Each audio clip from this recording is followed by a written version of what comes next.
కోటి జాబ్స్, శతకోటి ప్రాబ్లమ్స్. పూర్తి వివరాలకు చదవండి రేపటి సాక్షి హైదరాబాద్ ఎడిషన్.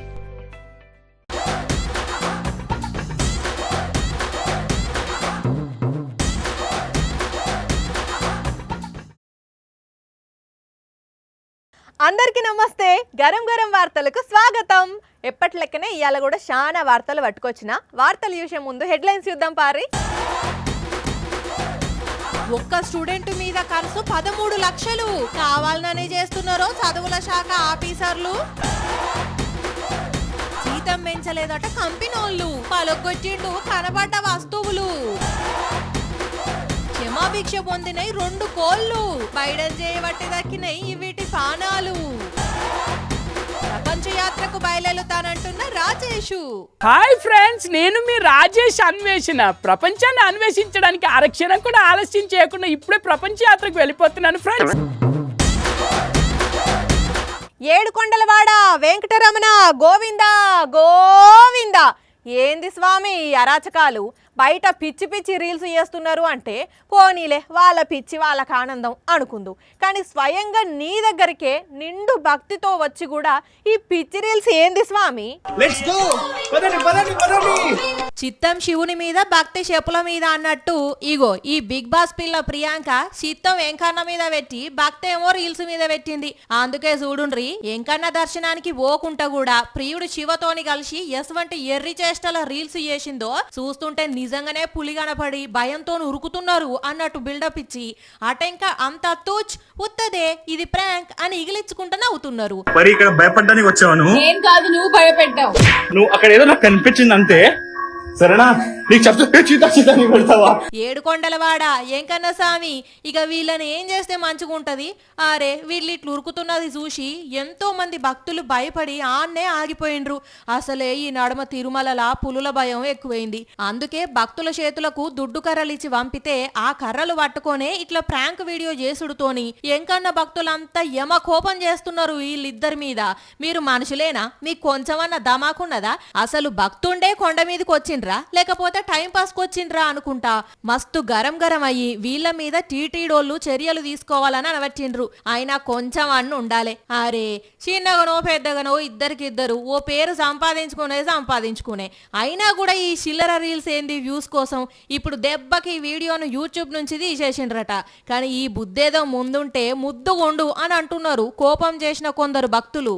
కారు పాటోళ్లను కమలం పాటోళ్లను జోపి ఇడిచిపెట్టుల్లా ఏక్ నెంబర్ ఉంటాడు మన అంబర్పేట పైల్మాన్ హనుమంత్ అన్న.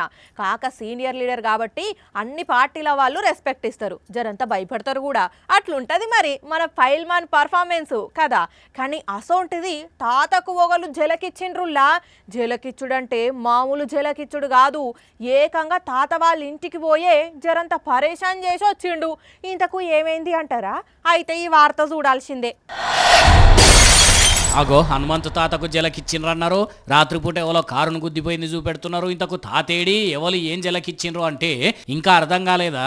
ఈ కారు తాతదే. అయ్యా అన్నాలం పాడుగాను, ఈ కారు మన హనుమంతు తాతదా? మరి ఎవరు గుద్దిండ్రు? గంత ధైర్యం ఎవరికున్నది అంటే ఎవరో గాని కావాలనే కారు ముందు భాగాన్ని పచ్చలు చేసి పరారైనట్టు కొడుతున్నది. హైదరాబాద్ అంబర్పేటలో ఉన్న హనుమంతన్న ఇంటి ముంగట పొద్దుగాల 4 గంటల అప్పుడు జరిగిన ముచ్చటిది. సీసీ కెమెరా ఆధారంగా పోలీసులు అయితే దేవులాడుతున్నారట. కానీ నిజంగా కారును గుద్దినోడు కావాలనే గుద్దిండో లేకుంటే తాగిన మైకంలో కారు కంట్రోల్ కాక అయిందో గానీ అనవసరంగా ఇప్పుడు తాతకు డబ్బులు లాస్ చేసిండ్రు. చూడాలి మరిగా పోలీసులని పట్టుకున్నాక తాత ఏం మాట్లాడతాడో గానీ పోయి పాపం తాత కారుకే టక్కర్ చేయాలనా అని కామెంట్లు పెడుతున్నారు సోషల్ మీడియాలో హనుమంత తాత ఫ్యాన్స్ ఫాలోవర్స్ కొంతమంది.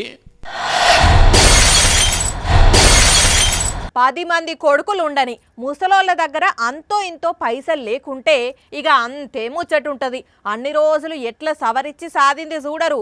నువ్వు నాకేం పెట్టినవు, నువ్వు నాకేం చేసినావు, మంచిగా చదివిచ్చినవా, సైకిల్ కొనిచ్చినవా అని ఎదురు ప్రశ్నలు వేస్తారు. మెంటల్ టార్చర్ పెడతారు. లోకం మీద ఎంతమంది ముసలోళ్ళను గోస పెట్టుకుంటలేరు కదా. అయితే ఈడ మాత్రం కొడుకులు తల్లిని ఏం చేసిండ్రంటే పాపం చలికి గజగజ వణుకుతూ చెద్దర్లు కప్పుకొని అల్లాడిపోతున్న ఈ అవ్వ పేరు రాజవ్వ. 4 కొడుకులని బగ్గా కష్టపడి చేతనైనంత సంపాదించి అందరికీ సమానంగా ఆస్తులు పంచి పెళ్లిళ్ళు చేసిందట. మొన్నటి వరకు కాలు రెక్కలు మంచిగా ఉన్నంత వరకు అందరు కొడుకులు మంచిగానే ఉన్నారట, మంచిగానే మాట్లాడినరట. మరి ఇంతలోనే ఏమైందో ఏం పడో భార్యల మాట గిట్లని కొడుకులు ఈ పని చేసినరో కానీ ఇక మనకు అమ్మేందుకు అని తీసుకొచ్చి ఒక గోరీల పక్కనున్న ఈ రూమ్లో పడేసిపోతే చుట్టుపక్కల వాళ్ళు ఇంత అన్నం పెట్టి ఆఫీసర్లకు ఫోన్ కొడితే వాళ్ళు వచ్చి తీసుకుపోయినరు. అయినా కొడుకులు గిదేనా పద్ధతి? 4 కొడుకులుండి ముసలమ్మకు గీ పరిస్థితి అది ఇచ్చేది.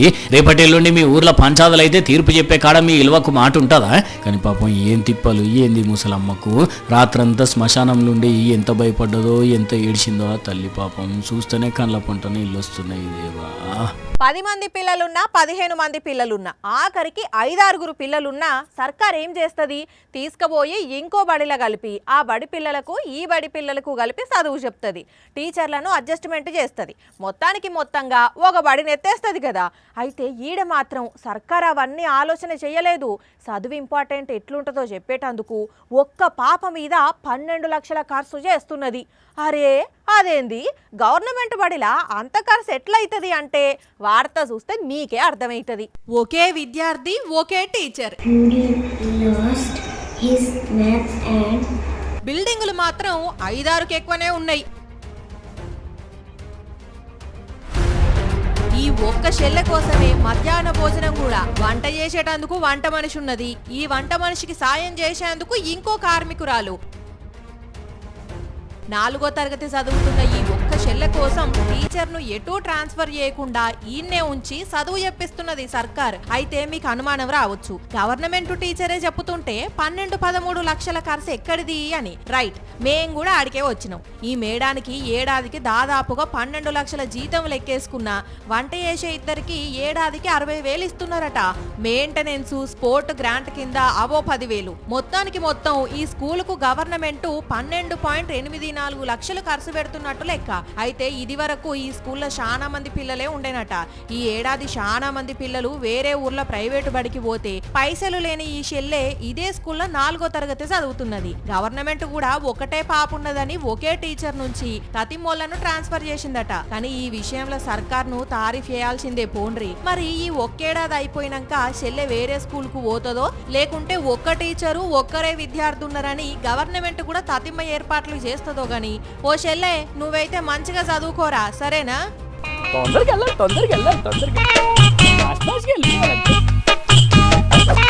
వెళ్ళిపోవాలి.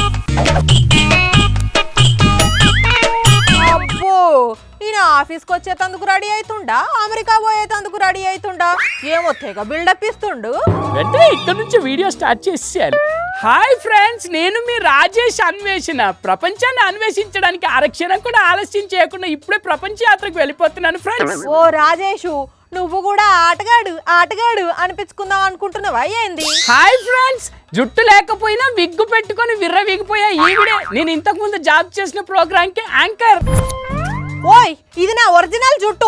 రోజు కుంకుడుకాయ రసంతో రుద్దుతా, మస్తు స్ట్రాంగ్. పీక్కున్నా రాదు తెలుసా? పిన్నులు పెట్టుకున్నాక పీక్కున్నా ఎందుకు వస్తుంది? అబ్బో, ఆటగాడు కాస్త పంచగాడి పంచలేస్తున్నాడే. మరి ప్రపంచ యాత్రకు వెళ్ళేవాడు పంచ లేకపోతే ఎట్టా? మరి ఎందరినో కలుస్తుంటా, ఎంతో మందితో మాట్లాడుతుంటా. హుషారుగా ఉండాలి కదా. హుషారు.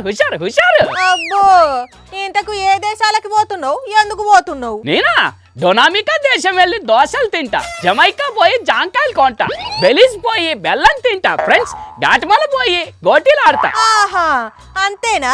ఇంకా నీలిరంధ్రంలో దూరుతా, మెక్సికోలో మెంటలెక్కిస్తా, వంగిన పిసా టవర్ ను నిలబెడతా, అగ్నిపర్వతం మీద నీళ్లు పోసి సల్లార్పుతా అనకపోయినావు? ఎస్, ఈ రాజేష్ అన్వేషణ ప్రయాణంలో అవి కూడా ఉండొచ్చు. ఎందుకంటే నా ప్రయాణం ఎక్కడ మొదలవుతుందో ఎక్కడ ముగుస్తుందో నాకే తెలియదు ఫ్రెండ్స్. తెలివి ఉంటాయి కదా తెలవడానికి. మన తెలివి ఇంటర్నేషనల్ లెవెల్. లోకల్లోనే లోట పీసుగాడట, ఇంటర్నేషనల్ కి పోయి ఇరగదీస్తా అన్నాడట నీ అస్వంటోడే. అయినా ఇంతకు సడన్ గా ఈ ప్రపంచ యాత్రకు ఎందుకు బయలుదేరినట్టు? నిజం చెప్పాలంటే ఫ్రెండ్స్, ఒక రోజు పట్టపగటిలి ఇంట్లో నిద్రపోతుంటే సడన్ గా కల వచ్చింది ఫ్రెండ్స్. ఆ కలలో దేవుడు ప్రత్యక్షమై ఏం కావాలో కోరుకో అన్నాడు. వెంటనే ఇన్స్టాలో 1,00,000 ఫాలోవర్స్ కావాలి దేవుడా అన్నట్టు, అంతేనా? కాదు, నేను ఈ ప్రపంచం అంతా పైసా ఖర్చు లేకుండా చుట్టి రావాలి అని కోరుకున్నాను ఫ్రెండ్స్. అప్పుడు దేవుడు ఏమన్నాడు? మూసుకొని కూసో అన్నాడా? అంత లేదు, తదాస్తు అన్నాడు. వెంటనే నేను ప్రపంచ యాత్రకు వెళ్ళడానికి ఇదిగో రెడీ అయిపోయాను ఫ్రెండ్స్. అవునా, ఎన్ని దేశాలు తిరిగి వచ్చినావు మరి? ఇంకా ఎక్కడ టికెట్ లేని వాళ్ళని తీసి ఆపినట్టు కలలో ప్రపంచ యాత్ర చేద్దాం అనుకున్న నన్ను మా అమ్మ నిద్ర లేపింది ఫ్రెండ్స్. కలలో కూడా నేను ప్రపంచం తిరిగి రాలేకపోయాను. అందుకేనా ఇప్పుడు నిజ జీవితంలో తిరగొద్దాం అనుకుంటున్నావు? అవును, ప్రపంచ దేశాలు తిరిగొచ్చి గిన్నిస్ రికార్డ్ కొడతాను ఫ్రెండ్స్. మళ్ళీ ఈ గిన్నిస్ రికార్డ్ ఏంది? లెక్సీ ఆల్పోర్డ్ అనే అమెరికా దేశం అమ్మాయి 21 ఏళ్ళకి 195 దేశాలు తిరిగి గిన్నిస్ రికార్డులోకి ఎక్కింది ఫ్రెండ్స్. అందుకే నేను ఆమె కంటే ఎక్కువ దేశాలు తిరుగుతాను, గిన్నిస్ రికార్డ్ సొంతం చేసుకుంటాను. గిన్నిస్ రికార్డ్ అంటే గిన్నెల అన్నం వేసుకొని తిన్నంత ఈజీ అనుకున్నావా? ఈజీ కాకపోయినా రాజీ పడేది లేదు, తిరుగుతాను, ప్రపంచం అంతా తిరుగుతాను. మరి ప్రపంచం అంతా తిరగాలంటే అన్ని డబ్బులు ఏడున్నాయి నీ దగ్గర? దానికి మన దగ్గర ఒక ఐడియా ఉంది కదా. హాయ్ ఫ్రెండ్స్, నేను మీరు రాజేష్ అన్వేషణ అని వ్లాగ్స్ చేసుకుంటూ తిరుగుతూ ఏ దేశం ఎలా ఉంది, వాటి రాజధానులు ఎట్లున్నాయి, అక్కడ తిండి ఎలా ఉంది వీడియోలు తీసుకుంటూ రాజేష్ అన్వేషణ అని ఒక యూట్యూబ్ ఛానల్ పెడతాను ఫ్రెండ్స్. ఆ వీడియోలకి మస్తు డబ్బులు వస్తాయి, స్పాన్సర్లు కూడా వస్తారు. అప్పుడు ప్రపంచం అంతా తిరగడం కాదు, డబ్బులు డబ్బులు డబ్బులు డబ్బులు డబ్బులు డబ్బులు కూడా బాగా సంపాదించినట్టు ఉంటుంది. ఎలా ఉంది నా ఐడియా? ఇది కూడా సేమ్ నీ కల లెక్కనే ఉన్నది. అదేంటి మరి అది అయ్యేటోళ్ళకే సాధ్యమైతది, అందరికి కాదు. అయినా పక్క రాష్ట్రమే దాటనోనివి నువ్వు ప్రపంచ దేశాలు తిరిగి వస్తావా? నడు వార్తలు పట్టుకురాపో. ఏ పని చేయనియో కదా నువ్వు నన్ను. అయినా ఇప్పుడు కాకపోయినా ఏదో ఒకరోజు ప్రపంచ యాత్ర చేస్తాను, నా కళ నిజం చేసుకుంటాను. బాయ్ ఫ్రెండ్స్, నేను మీ రాజేష్ ప్రపంచ యాత్రికుని రాజేష్ అన్వేషణ ఉంటాను. బాయ్. ఇంట్లో ఉన్న పుప్పడి చెట్టు మీదకైనా, జామ చెట్టు మీదకైనా, మామిడి చెట్టు మీదకైనా, చింత చెట్టు మీదకైనా, ఆఖరికి ఇంటి మీదకైనా కోతులు వస్తే ఏం చేస్తాం? ఇష్కే ఇష్కే అని ఎల్లగొడతాం. మీదికెళ్ళి చెట్ల మీద ఏమన్నా పండ్లను తిన్నాయా అని చెకింగ్ చేస్తాం. చెట్టుకాయలు కాసిందంటే పక్కింటోళ్ళ కంటే ఎక్కువ కోతుల గురించే బాధపడతారు, అన్ని దాచుకుంటారు కదా. అయితే ఇక్కడ మాత్రం ఓ దేవుడా, ఇది ఎక్కడి కథ? మంచిగా పండ్లన్నీ కోసి పెడితే మందకు మంద వచ్చి కోతులన్నీ తింటున్నాయి. ఎవరు సపోర్ట్ చేస్తలేరు, అందులో కొంపదీసి భయపడ్డారా అయింది అనుకుంటున్నారా? ఎవరు భయపడలే, ఒక్కసారి వీడియోని పురాగా చూడండి. ఎస్, కోతులకు వీళ్ళే పండ్లు కొనుక్కొచ్చి మరి ముక్కలు ముక్కలు కట్ చేసి ప్లేట్లలో పెట్టిండ్రు. ఇట్లా మామూలుగా పండ్లు కనబడితేనే కోతులు ఊకోవు, అట్లాంటిది ఇంతగానం పండ్లు రెడీగా పెట్టి రండి తిందు రండి ఊకుంటాయి.